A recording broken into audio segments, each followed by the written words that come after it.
myself.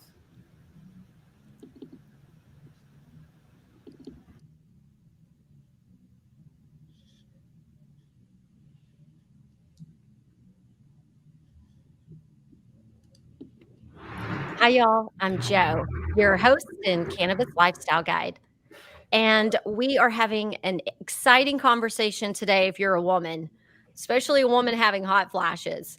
So, we're having a roundtable with Dr. Michelle Sexton and Patty Pappas and Carrie Mapes, the co founders of Hello Again.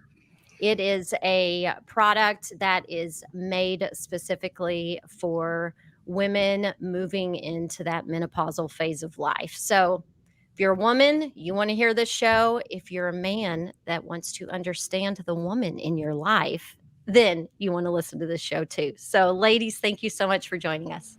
Thank you. Thanks for having us. So, I guess the best place to dive in is, women have a very intense relationship with their endocannabinoid system. Our reproductive organs have the CB receptors, built into them. So, when we think about cannabis, we always think about smoking or a topical or a tincture or something.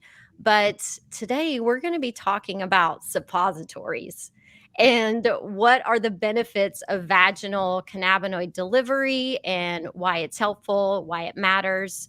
And I'm happy that we have Dr. Michelle Sexton here because she is an ECS doctor, which thank you for stepping up and being one of the doctors that's willing to be at the forefront of this because we need more educated doctors. It's my pleasure. It's a very fascinating biochemical system that plays many interesting roles in every system in our body. Great. So let's dive in there. So let's talk about women and the endocannabinoid system. Like, what's that relationship, and what can we know so that we can optimally, um, you know, take natural medicines in lieu of the all of the chemicals, or not. I mean, pharmaceutical drugs. I call it chemicals. I guess that's fair. But yeah, like let's dive in there. Well, I think a good starting place is just to understand that the endogenous cannabinoid signaling system has been described as one to provide that we eat, sleep, relax, forget, and protect. So this is all inclusive. Everybody needs to do all of these things in certain ways, certain times in their life. Um, and then as women and men as well, the endocannabinoid system is expressed in all of our reproductive tissues and additionally in the brain. And so we have this connection between the brain and our adrenal glands, the brain and our thyroid, the brain and our ovaries, our uterus, testes. And so the system is there as a sort of a guiding principle to bring homeostasis to the system. So we have things that disrupt our normal homeostasis. This could include stress, lack of sleep, the menstrual cycle itself, and our circulating hormones.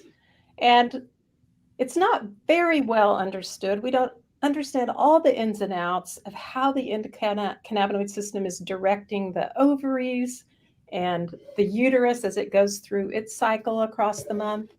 But we know that it's there as a guiding principle and as a regulatory framework. So this kind of sets the stage for specifically THC, which directly binds these cannabinoid receptors. And then there is a supporting role probably for CBD and maybe even more of the minor cannabinoids that support the endocannabinoid system function. So, one of the things that I teach to my students, my clients, is that we create these endocannabinoids. The phytocannabinoids of cannabis are their doppelgangers that can, Mhm. take their place in the system. So as women age, as we all age, we start producing less hormones or, testosterone and different things. We also start producing fewer endocannabinoids. So having these endogenous cannabinoids that are starting to decrease, you know, let's talk about the importance of using them and supplementing with phytocannabinoids as we age. Who wants to? So, well, I agree with you that like everything with age, everything's sort of slowing down. We have systems function, on a downward slide. Unfortunately, it's just biology. And so, for instance, you were speaking about hormones and, how those start to subside as we end our reproductive phase of life. And what do? We have the opportunity to supplement estrogen, for example.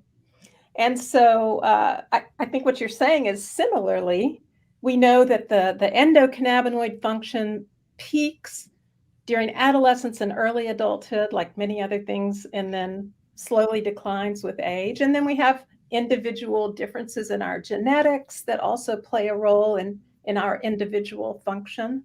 So thinking of the cannabis plant as a botanical means to support and supplement the system is certainly rational. And ladies, that's what y'all experienced whenever you started ideating this product, correct? Yeah, I mean, one thing that as I sort of aged into my perimenopause years, knowing nothing, I would have loved this, just even that little last 5 minutes bits of information, because, you just think you're getting old, you're getting forgetful, you're getting irritated, you can't sleep, you're tired, all those things start layering in. And it's not really, there's not a lot of discussion out there, there wasn't back then, about why it's happening. And so to find something, well, Carrie and I, as we started to learn about the cannabis plant and how it could boost those systems back, or replenish those systems in a natural way, instead of, taking a sleeping pill or a Xanax or alcohol or all the destructive ways that people are trying to make themselves feel better in the short term, this plant really has an option to make you feel better in the long term. And that sort of was the beginning of our journey. My sister, she's someone that she doesn't consume cannabis, and she has really been struggling.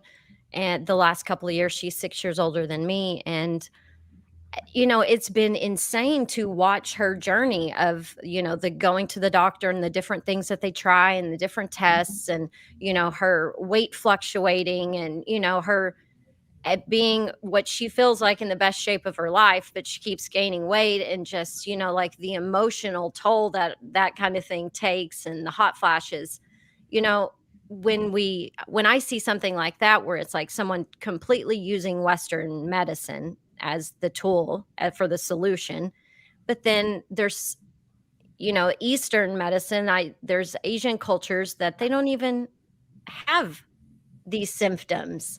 So I'm like, Yeah. there's got to be something to our relationship with nature, and utilizing the things that, Mother Earth created to help women thrive.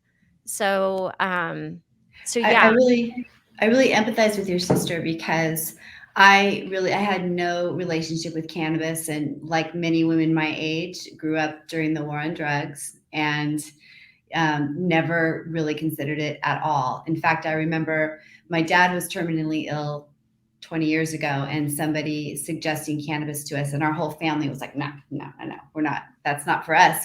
Guess what? He would have been much more comfortable. He would have had an appetite. He would have had less pain, etc. So it's amazing how powerful that stigma is about cannabis, especially for women of a certain age. That's getting better. I think that women your age and women who are, not quite yet in menopause are going to have a different understanding of cannabis and how it can be used for all wellness. But I feel for your sister, because it's that stigma is real, and it really affects people's choices. So that's part of what my own kind of discovery of the plant.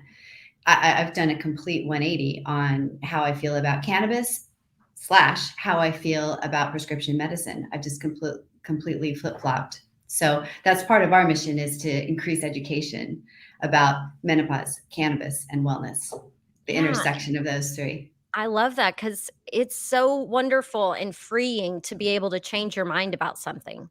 It is. We get so set in our ways, like, this is our culture, this is the way we do things. And then when you bust out of that, it's like, oh, yes, this feels good.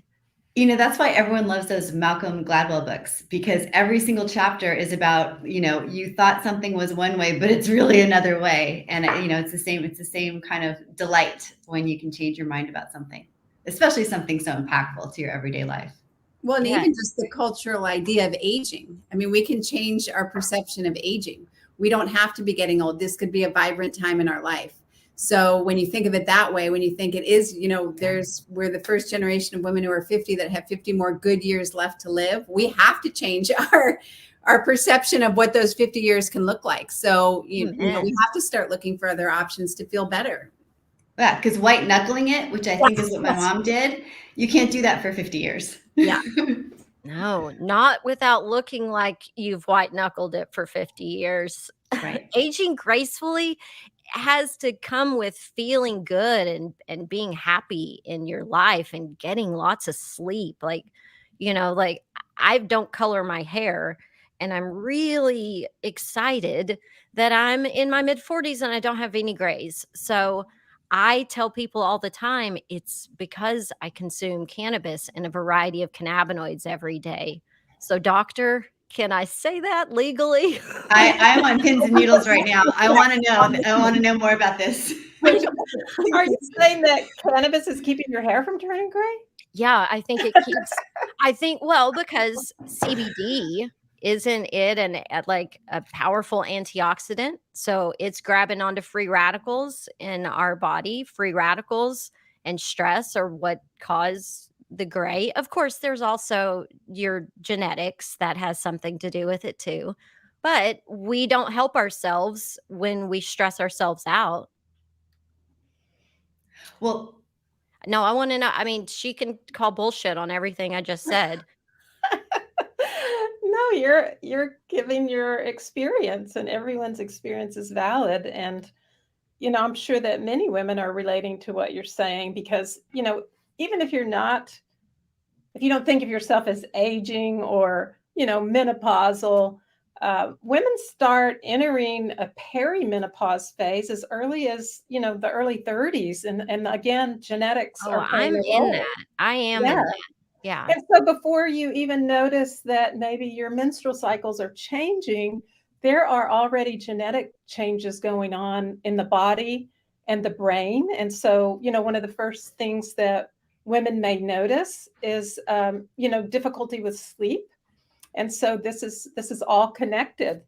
And also this experience of maybe heightened anxiety, especially during specific parts of the menstrual cycle. And so, the hormones, they're doing a dance, and they're looking for new partners, and things are changing, and we're mixing it up. And so what do we do? How do we gracefully, adapt? And what are the tools that we can use to help this transition go as smoothly as possible? And so cannabis is looking like it's one of those tools for women. We have very little data, on women's health, but we have a lot of voices of women expressing the benefits that they're receiving. I mean, I would think that if you're turning down the stress and you're turning up the sleep, and therefore you can exercise more, and therefore it just, the ball rolls toward wellness and graceful aging. Yeah, much more in a faster way. Yeah. I agree. I do want, though, your professional opinion, though, about the CBD and what it is doing for our body as women. Well, I would say that that's even more understudied, than just talking about cannabis in general. CBD is it's just not well studied. especially, in humans. The main thing that we know that it has a really great beneficial effect on is seizure. And But inflammation. yeah, but even prior to that, our federal government filed a patent that claims that both THC and CBD are antioxidant and neuroprotective. So, if you go to your doctor and you say, I want a drug that's neuroprotective, there's not a drug on the market that has that claim. But we know that because these compounds they love fat so much, and our brain is just a chunk of fat, that they are getting into the brain. And there's a lot of different things, that they're doing, because they dance with a lot of partners. But this antioxidant and anti-inflammatory effects are probably underappreciated and under-researched. So I was right. That's exactly what I mean. I studied this stuff back in 2016 was when I dove in and gave myself my education. And so as I was doing it, that's when I started making, these flashcards and stuff. I made it to teach myself. And then I was like, well, if I make this pretty, I can share it with other people. That's one of the things that in my own education, I was like, okay, I get this. And so this is one of the ways I'm going to use this as a wellness tool. And I really think it is so important as women that we understand so that we can intentionally use these things. And it's not just smoking a CBD, cigarette, cigarette in air quotes, to calm down, but it's like knowing what CBD is doing for your body. So it's not just this stress reliever in the moment, but it's like, I'm nurturing my body. I'm doing good things for myself. I'm willing to consume it in other ways so that it can be better for me. And so, that brings me to us talking about the benefits of vaginal cannabinoid delivery, which is, what Patty and Carrie, that's what y'all focused on when you started creating your products. And so, yeah, Dr. Sexton, do you want to, start off, and then ladies, everyone fill in the gaps? Sure. Well, the vaginal tissue, it's mucosa, just like we have in our mouth. It's rapidly dividing cells. It's always renewing itself. And in addition, there are other roles that the vaginal tissue is playing in terms of like secretions, immunity. Anywhere, we have things coming in, we have an immune system. And so this tissue it's well supplied with blood vessels. So we know that it has the potential to take things up. There are other, like we use vaginal estrogen as a suppository to nurture the tissue and nourish the tissue down there. And so similarly, because these compounds can be taken across the cells and into the tissue, this is a rational way to bring them into your body in a very gentle fashion, because they don't widely get into the entire bloodstream. So more local action, but there will be some systemic effects. So we've got the bioavailability, which and the rapid onset is what those are my takeaways from what you just said. Yes. I don't know that we have any really strong data showing this yet, because again, under-researched. But if you go ask women who are using it, I think probably Patty and Carrie can speak to that a little bit more, because they have this product that women are using. And tell us what you're hearing about it. Well, when we were formulating our product, the reason this is about vaginal suppository is because Patty and I learned enough about cannabis that we wanted to use the THC and the CBD, the cannabis, to lift our symptoms, but we didn't want to get high, because we needed something that wasn't an end of day product. We needed something to feel better and get on with it. So, and we suspected that that's what a lot of women wanted as well. And after our research, we realized that needed to be a vaginal suppository for all the reasons Michelle just said. You have a lot of receptors in the area, which she said earlier in the show. So there is that local application as well. And then also for what it isn't, because it's not going through your GI tract and it's not going through your liver. And it's there that consistency is difficult between person and person, or even amongst different uses for yourself. So for example, with an edible, you might find that you and your friend have a different response to the same edible, or you might have a different response to the same edible at different times. And some of that is because it's going through the GI tract and you had lunch, you didn't, your metabolism is faster, is slower. There are all kinds of factors. Also, when the THC is metabolized by the liver, the kind of the biological result of that is even more psychoactivity. So we're bypassing that whole track, and that brought us to the vaginal suppository, which then, so many values in that, as Michelle talked, and then it also allowed us to address vaginal dryness, which is another, definitely another problem for women in our demographic. So, but we made it harder on ourselves because now we're selling menopause, cannabis, and suppositories. But that's why our product is what it is. So speaking of the vaginal dryness piece, so can this also be used as a sex aid, like as a lubricant as well? I mean, you can just have it do both. So I was going to have Patty answer, but it looks like she'll be back in a minute. But so I'll answer. So we are not a lube, but we have had anecdotal evidence about libido, and kind of our take on libido is more holistic.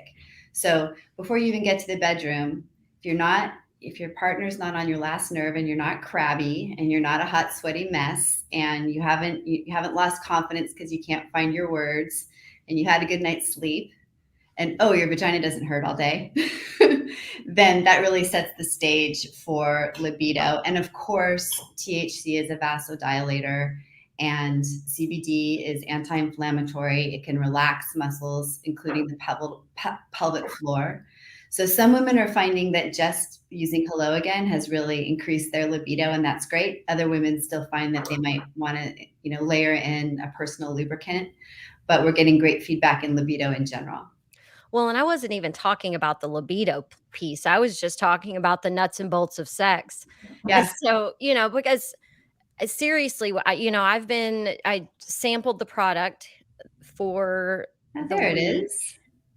And it's one of those things where I'm like, I need to either you put it in and I need to go right to bed. Like standing up, it's like this pellet is now melting, and it's like I don't want it to immediately exit my body. And so I'm like, okay, the first day I'm like brushing my teeth and I'm like, I need to hustle. I need because I didn't have a panty liner or anything Yeah. on. And so that I was like, okay, so being horizontal when I put it in will be helpful for the bedtime ones. But then also, if it is, there's just so much. I mean, it's just like you are completely lubricated. So I'm like, well, this would be an easy way to if you're ready to have sex and you it's not messy, you just put one of those in. So I didn't know if anybody else was using it that way. No, I think that could definitely be a common experience. What you're talking about is leakage. And that really just depends from woman to woman. It varies. It depends on shape and size, and body temperature doesn't really vary that much, but it varies somewhat. So most women at night brush their teeth, wash their face, put it in, get in bed, read a couple pages of your book, and then That's what I ended up doing. Yeah. And then the daytime one, you may or may not need to use a panty liner. I know that I used one morning and my daughter said, let's go to trampoline cardio. And I was like, well,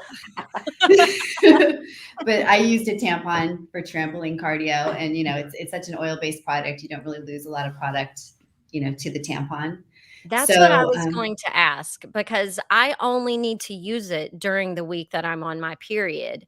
And so I thought, well, the tampon's awesome. So because it just holds it in. So anyway.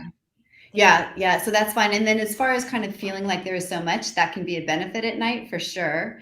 But I would suggest that if you really don't have that, if your vagina is not as dry as the other person's, it's not going to absorb in there as much. So you're going to feel that way. But for women who really are struggling, we talk to women who stopped exercising, don't wear jeans anymore. I mean, it's very uncomfortable. And certainly they're probably taking up more of the moisturizing elements that we put in there than someone who doesn't need it for moisture. But, we're women, we know how to handle panty liners and all that stuff. That makes sense. That's good information. It totally makes sense. So, another thing that when we are talking about how absorbent the vagina is, that means that, it's very important to make sure we know what we're putting up in there. Yeah. So, you want to talk a little bit about that? Well, what I can say about our product is true for California cannabis. You need to make sure that you're shopping in a legal certified dispensary. I'm sure every single one of your listeners are. You won't find our product anywhere else. And that means for all products that are there, it's pretty rigorously, every batch is rigorously tested for two things: potency, to make sure that, the cannabinoids that we've listed are actually the amount in there. But more, even as importantly, is purity. And the purity documentation is thick. They test, because it's an agricultural product, they test for every metal you can think of, every thing that can happen on a farm. I mean, it's really extensive. And I would guess that probably an organic apple wouldn't pass that testing.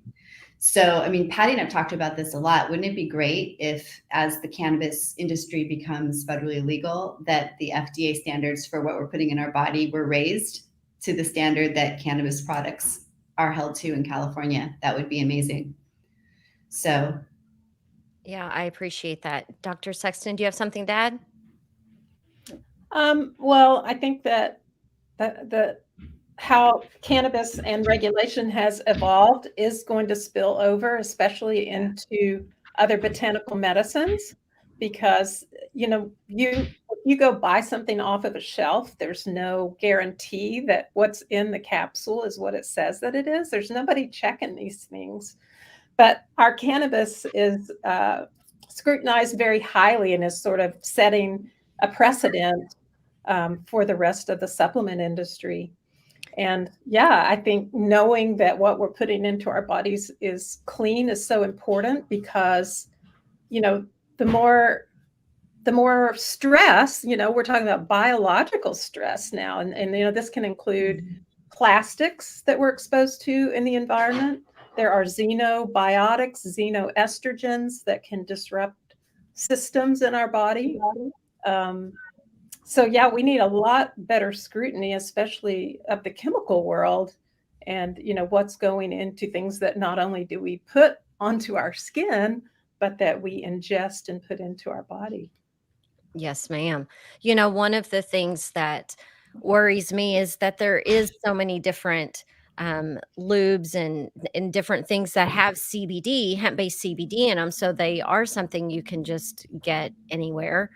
And, the formulation science behind all of this stuff is so important. And then, making sure it's a, GMP certified manufacturing facility, all of that stuff. It's like, keep all of the things very far away from your vagina if you haven't read a certificate of analysis on it and seen that it's clean, because so for listeners that don't know what GMP is, good manufacturing processes is, a part of that. But even before that, we have good agricultural processes. And so, you want to be looking for companies that have these types of certifications, so that that you're getting a well-controlled and clean product. Yeah. So, okay, I want to talk about the subject of the sensitivity of our endocannabinoid system. One of the listeners that I have been talking to, she's been doing an experiment because she feels like when she's on her cycle that her sensitivity is dulled to THC. And so when she's got, really bad cramps or something, and she is not getting the same effects that she normally does. So what can you tell us about that, Dr. Sexton? Well, it's an area of intense research right now, the differences in, male response to cannabis versus female. And so there is some, for example, there is some data showing that women have a higher tolerance.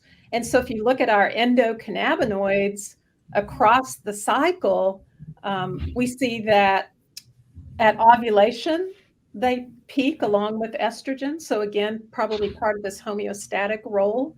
And then as we head toward the end of the cycle, when we can start having all of these, you know, derangements with our mood and anxiety and maybe more sleeplessness and feeling very compelled to do things. Again, you see estrogen, progesterone rising and levels of anandamide, mirroring that. So if our endogenous cannabinoids are at a higher level, this could be the reason that, the binding to this cannabinoids receptors, there's some competition there. Yes, that makes total sense because the bucket's full. It's taken care of. Like the lock and key are already there, and so extra phytocannabinoids. Whoa, where's the hammering coming from? That's probably coming from next door. I'm not sure. I'm sorry about that. No, that's okay, as long as it's not in my head. It's not in your head, but I'm not. It's not in our building, but I can hear it also. I apologize. That's okay. Okay, where was I? Oh, okay. So now if our anandamide, which is, THC's doppelganger, if it's at its peak, then yeah, if I'm trying to take an edible or something else to help with, my symptoms, it isn't going to work. So what would be the alternative? What's the workaround to that? That's a great question. I mean, if you think about these two classes of compounds, the endocannabinoids and then the phytocannabinoids, interestingly, THC is a much stronger binder than our endogenous compounds. So THC actually should compete it off in terms of, trying to bind the receptor. So there's probably a lot more at play than we fully understand. It's probably not as small as just looking at the endocannabinoids, but I was just using that as an example of, one thing it could be. We also know that, these receptors are up and down regulated all the time. And for instance, it's been shown that THC may affect our estrogen receptors. So in what way? Upregulation of one of the estrogen receptors specifically. And what does that mean in normal terms? If I were, would you say to me when I was in your doctor's office? Well, that we don't really know what it means in terms of general health, but we do know that this receptor is important for bone health. And so that, that's something that we have to think about as we're moving into menopause, because as estrogen declines, this affects our cardiovascular health, our bone health. And so this is one reason to think about using phytoestrogens, or non-pharmaceutical or non-bioidentical estrogens. There's a lot of phytoestrogens in other plants. And it could be that the plant cannabinoids are acting this way as well, maybe indirectly supporting, the estrogenic system. So whenever I'm talking to my mom's friends, like any of the older women in my life, I always urge them to consider at least starting to supplement with CBD and to consider supplementing with other cannabinoids because of this decline that happens. So, is there maybe one of you ladies from your own experience, how, things have changed for you since you have started doing this, or, whoever wants to jump in. Excuse my technical difficulties, and I'm not coming on the right point, but the sleep for me, it has been a game changer. Getting the help to sleep through the night, and even if I wake up, to be able to go right back to sleep and not be up with anxiety or thoughts, and and certainly temperature regulation and sweating, and just being able to sleep solidly through the night and wake up feeling refreshed, I think affects everything else that happens from that point forward. So it relieves a ton of symptoms just by being able to get a good night's sleep. And for me, I certainly had those symptoms, but brain fog is what took me to my knees. And I secretly slunk away and drove myself to a memory clinic because I really thought this was the beginning of losing my mental faculties. So the stress and anxiety that came with that also were really high. So I think the THC and the CBD is helping me with that. I use our product sometimes just preemptively if we have a speaking engagement and I really just want to be able to find my words. I'll use it that way. And the confidence actually that goes along with feeling like you can't speak well and present yourself well or remember things. My confidence was down. I found myself editing my participation socially and also in the other things that I did because I hated that feeling of crafting a whole sentence and getting to the end and not being able to grasp the word and then turning it all around. And so, I mean, it's really been a huge game changer for me too. But then incidentally, my overworked thumb because I'm an artist doesn't hurt anymore. And, there are all kinds of little pesky symptoms that we all, at least I learned to kind of live with and ignore that were due to inflammation. And now I notice, oh gosh, I haven't had restless leg syndrome as much as I used to. I don't know if there's a direct line, but I don't have restless legs like I used to. So it's really been, 100% positive incorporation into my life. One other thing too is just because cannabis is being talked about more often, it's allowed us to have these conversations about our symptoms that we weren't having before. So I was like thinking I was the only one up at night at 2:00 in the morning staring at the clock, or like Carrie said, just forgetting things and thinking I was just getting older, and it was all just kind of my own personal like sort of shame or whatever you want to call it. But when we got to start talking about what cannabis can do for you, the floodgates opened about just talking about the symptoms you're having with this phase of life. Yeah, it's nice to know that there's a tribe of people that understand what you're dealing with and going through, for sure. Well, it sounds like, we're kind of on a thread talking a little bit about brain health. So I wanted to just add to that because both Carrie and Patty brought up very important things, as we enter this phase of, decreased estrogen, it changes our brain. I mean, literally, we have genetic changes. And so this is part of our evolution, as a woman and moving into the wise woman years, the way we start thinking about the world, the way we experience the world, everything starts changing. And that's a piece of it. But along with that, we already talked a bit about insomnia. And nighttime is when your brain cleans house. We know that, when you need to go into deep restorative sleep because all of the brain waves are just like, think of waves in the ocean moving in concert. And this is acting as a pump to clean our brain out at night. And then when you get into REM sleep, this is like squeezing the brain so that all of this debris is getting pumped into the cerebrospinal fluid. So having good sleep patterns, sleeping on a circadian rhythm, getting that restorative sleep, having REM sleep are just of prime importance for our cognitive health in general. And then also, this, brain fog or, starting to not be able to find those words that you want. It's common, to everybody and people get embarrassed about it, but it's just a natural process of aging.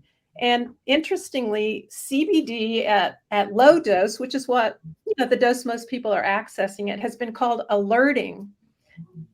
So you can think of it kind of similar to caffeine. We don't understand all the ins and outs of what it's doing, but one mechanism is similar to what caffeine does as what we call an adenosine antagonist. And so it just kind of brightens cognition a bit, and helps with focus and hopefully with word finding, and just makes you feel brighter. Because, when you start feeling cognitively dim, you really think, oh, I'm getting old and I'm just going to be worthless.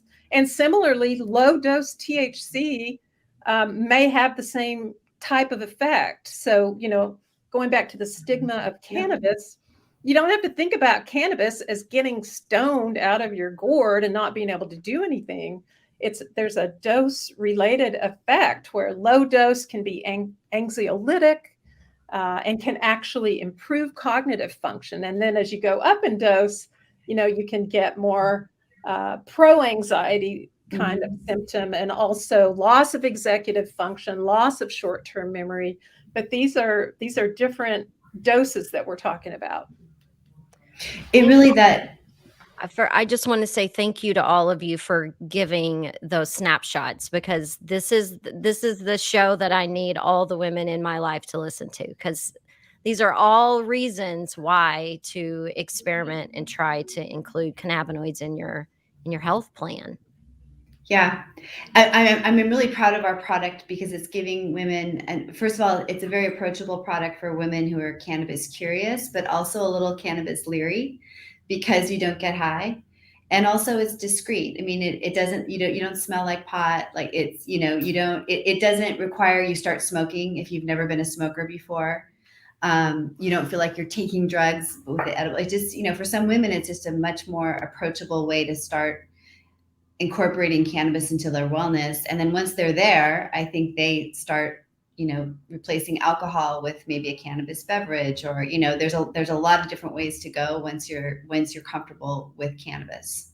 So I'm proud of that. Yeah.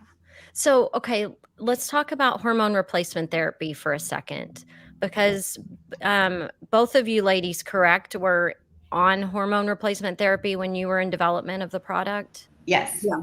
Yes. Yeah. Okay. So tell me about your experience with that. Well, we have different stories. I am still on a lower dose of hormone replacement since I've started using Hello again, but I still am on hormone replacement therapy. But cannabis and Hello again has just helped me kind of, sort of soften the edges on all the symptoms that I was having from before. But for just personal reasons, I stay on that. And Carrie has a different story. Yeah, I when we were coming out doing some R&D and we finally found our formulation, I went off the hormones just to see what would happen. And for me, I never had to go back on. And our usage patterns are different as well. I'm able to use our product about every third day. And once my system's kind of balanced, they tend to stay that way for about 3 days. And then I feel a little wobbly and I'll use one again. But Patty uses them more day, night. So there are different ways to, I would guess that, Patty's able to stay on a lower dose than she was before because Hello again is taking care of some of the spillover symptoms. And for me, I'm able to just take care of my symptoms without the hormones. So again, such a great snapshot of how you have to experiment to find what works specifically for you. Mm-hmm. Yeah. And, I get my bone density test. So there's other reasons that you may want to be on hormone that have nothing to do with our products. So I stay on top of that, but so far so good. Right on. So what are you started to say bone density, and that's something that I've heard another older woman in my life who that's something that her doctor kind of raised a flag on for her. Can we talk about that, Dr. Sexton, with women as we age and what we should be doing to, protect our bone density? Well, I mean, I think sleep is always the foundation, good quality sleep. And, we know that impact exercise, and weight training. Maybe you've never done weight training your whole life, but now your joints are achy and it doesn't feel so good to go on long walks. Your knees hurt later, your hips hurt in the evening, and you're like, oh, I'm old, I can't do anything anymore. But actually weight training, because you've got ligaments pulling on the bone when you're doing weight training. Swimming is kind of a form of that too. So, non-impact exercise is really important for the bone. And then nutrition, don't forget about all the things you need for your bone to be healthy.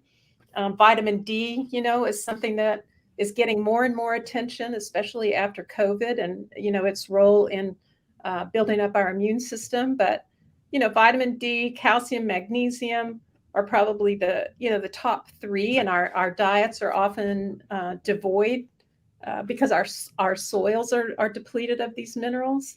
So, there may be some supplementation in order. I'm a huge fan of a natural menopause transition, but everybody's different. Your genetics are going to play a big role, but also, what's going to play a role is how you've lived your life until this point.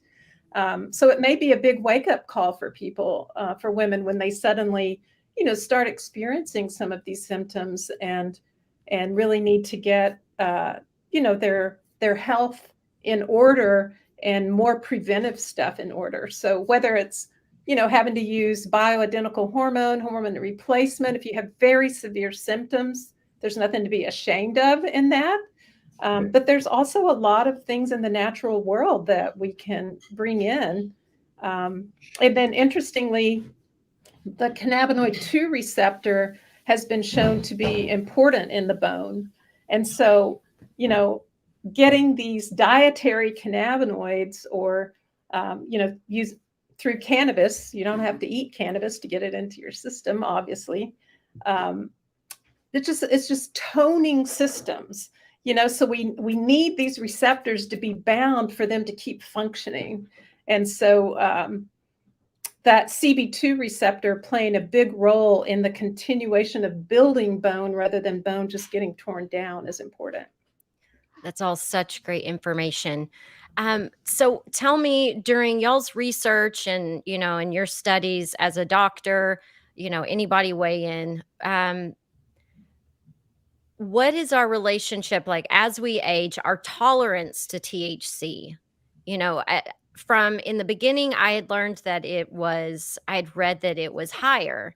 And then after meeting with some different doctors and scientists, then that was like, no, it's actually lower. So as we get older, do we have a lower tolerance of THC?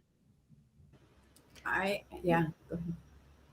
Well, we were talking earlier about, system function over time in our lives, how all systems are, they're being downregulated. And this is true for the endocannabinoid system. And so if you think of like fewer protein receptors there to get the message, what that actually means is that we have more sensitivity. And so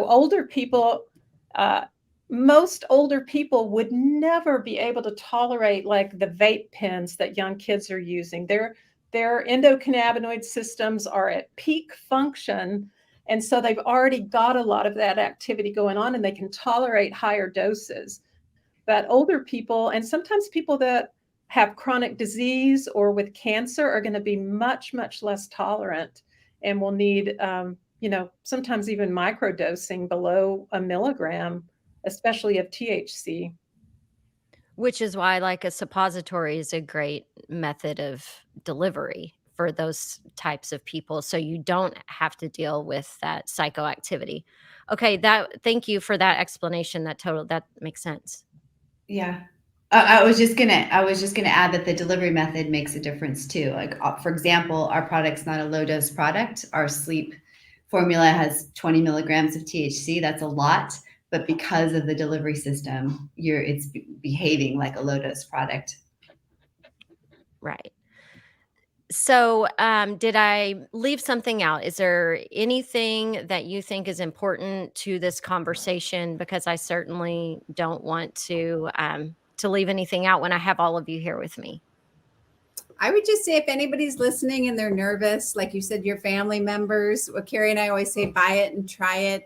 Just try it, because there's such benefit, and we really believe in it. And I think that there are doses, and you can get some help in a dispensary with someone to help you figure out what's right for you. But I would just say, just try it. And if you're nervous, Patty, you always think if you're nervous, a bath bomb is a really great place to start with cannabis, because you do get the sensation, kind of body relaxation sensation about what is possible with the plant without it being psychoactive. That's always a good place to start. See, for me, the bath bombs just give me anxiety because after I finish my bath, I'm like, great, now I have to clean my You have bath. to clean the tub. That's true. That's true. And I mean, go clean it the next day.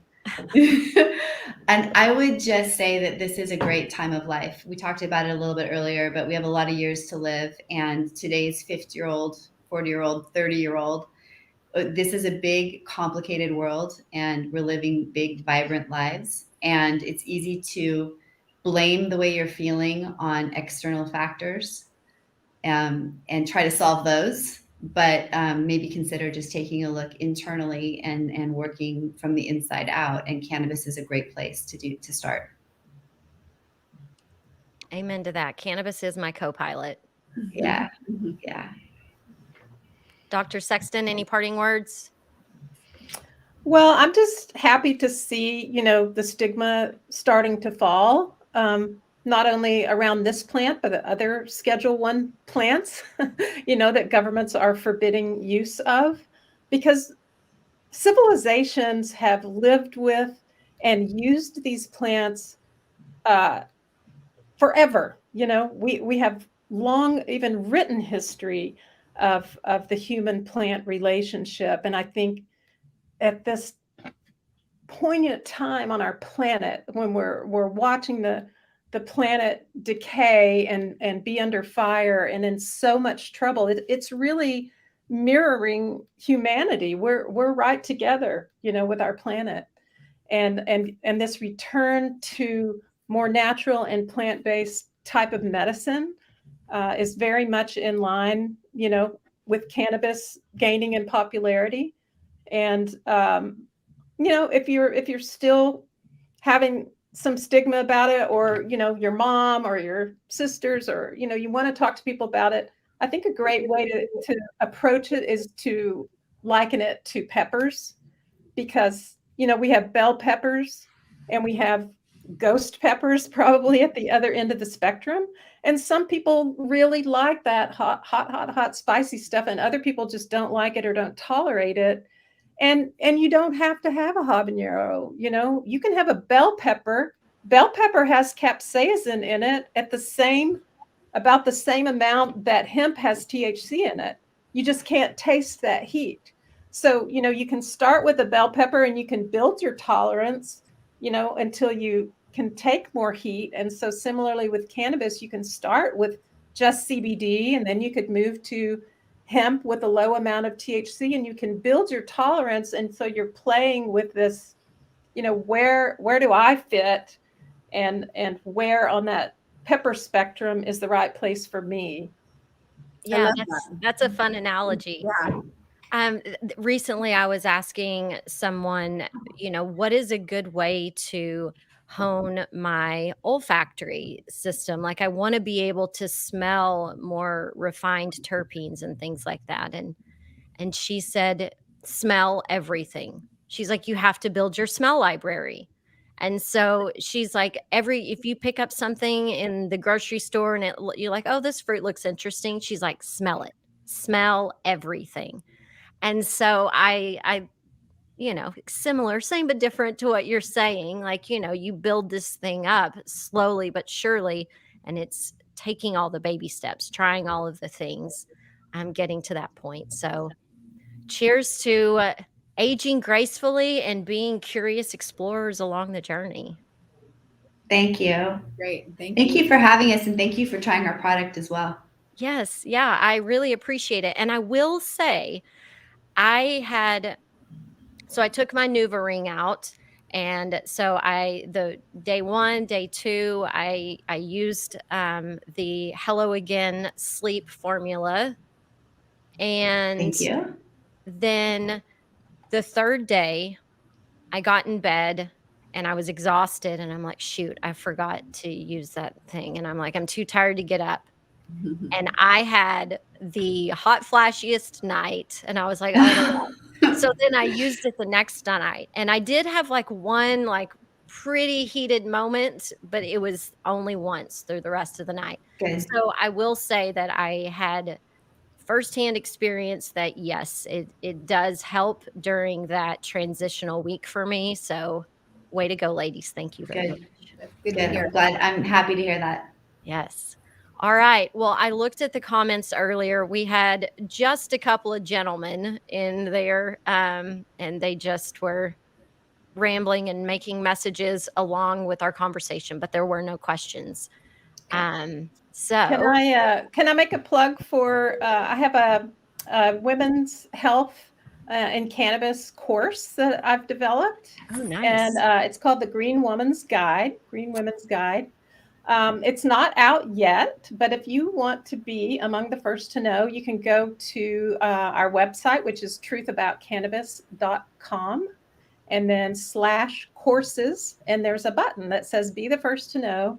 And so it's a course talking about cannabis across the lifespan and across the different phases of reproductive life, specifically for Outstanding. women. That's great. Right. We'll be there. Yes. And I will make sure to include a link to that in the show notes as well. So it'll be easy access if somebody's, listening while they're driving their car. Thank All you. right. Well, thank you everyone for hanging out. We'll see you next time. Take care. Thank you. Bye-bye. Thanks. It's high time. We had a high time together. Yes, it's a high time. We had a high